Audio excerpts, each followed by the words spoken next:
Bronze medalist Nesty Petesio nakauwi na sa Davao matapos ang matagumpay na kampanya sa 2024 Paris Olympics.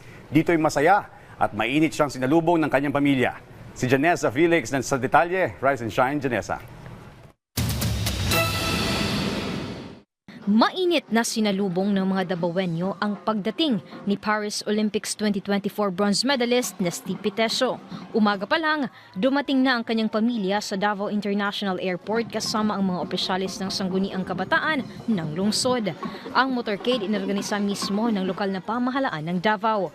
Pagkatapos ay tinanggap naman ito ni Councilor Christine Pinque Mercado at ni City Economic Enterprise Head Maki Macalipis. Masayang nagpapasalamat si Nesty na nakauwi nito sa Davao at makakasama niya na ulit ang kanyang pamilya na matagal na niyang hindi nagkakasama dahil sa mga trainings. Plano ngayon ni Nesty na ipagpatuloy ang kanyang layunin na makakuha ng gintong medalya sa Olympics 2028 na gaganapin sa Los Angeles sa Estados Unidos.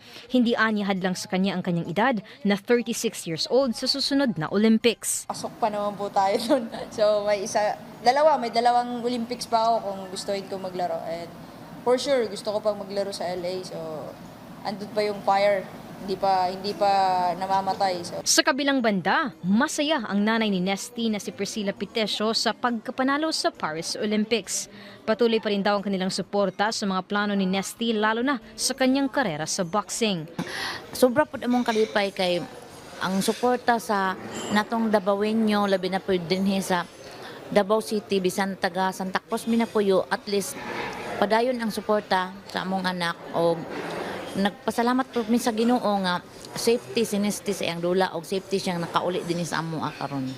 Nakatakdang magsagawa ng motorcade ang lokal na pamahalaan ng Santa Cruz sa Martes, ika-22 ng Agosto sa pagdating ni Nesty sa kanyang lugar ng kapanganakan sa munisipalidad ng Santa Cruz. Janessa Felix para sa Pambansang TV sa Bagong Pilipinas.